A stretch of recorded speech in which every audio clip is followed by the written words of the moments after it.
Welcome to Words That Shaped Legends, Part 3, Villains Who Stole the Show. These are the figures who don't just oppose the hero, they challenge our entire worldview, forcing us to look at the shadows we'd rather ignore. Their words linger long after the credits roll, because in their darkness, we find a disturbing reflection of our own reality. First, Pain from Naruto. As Konoha lies in ruins, he delivers a chilling truth: those who do not understand true pain can never understand true peace. Destruction isn't his goal, it's his lesson. Pain doesn't ask for permission. It barges into our lives, shatters our foundations, and forces us to grow.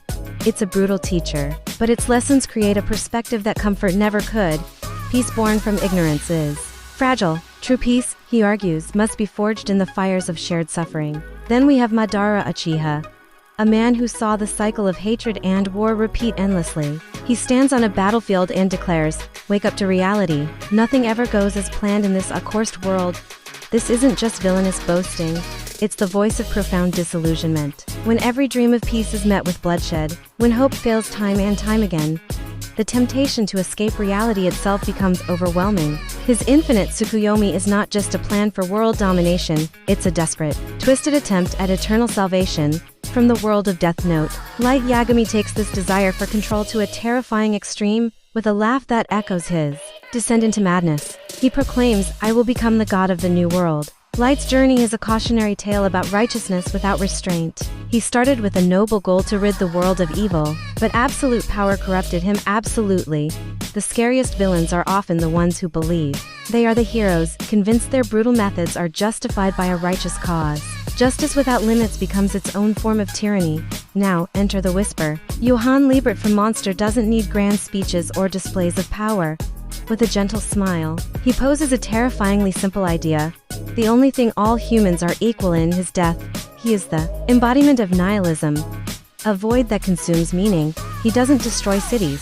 He dismantles souls with a few carefully chosen words. Some villains don't need to scream to be heard, they whisper, and their silence hollows out the world, leaving nothing but an echo. But what happens when a monster learns to be human? Marum, the Ant King from Hunter x Hunter, was born to conquer, a being of pure, instinctual power. Yet, through his time with a simple, blind girl named Komugi, he discovered something more. In his final moments, he admits, "In the end, I was wrong." His story is a tragedy of timing. Humanity taught a monster compassion, showing him a world beyond strength and dominance.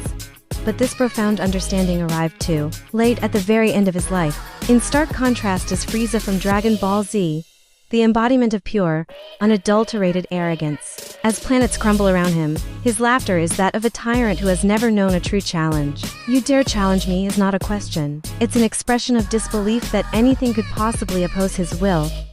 But arrogance blinds, and unchecked power is a fragile throne. The emergence of a Super Saiyan wasn't just a power-up, it was the universe's answer. Even the mightiest tyrants fall. From Bleach, we get a master of manipulation, Sasuke-Aizen. As he shatters the sky and reveals his grand deception, he explains, "Admiration is the furthest thing from understanding. We follow and obey what we admire, never questioning its true nature." Aizen's power wasn't just his blade, it was his brilliant understanding of psychology.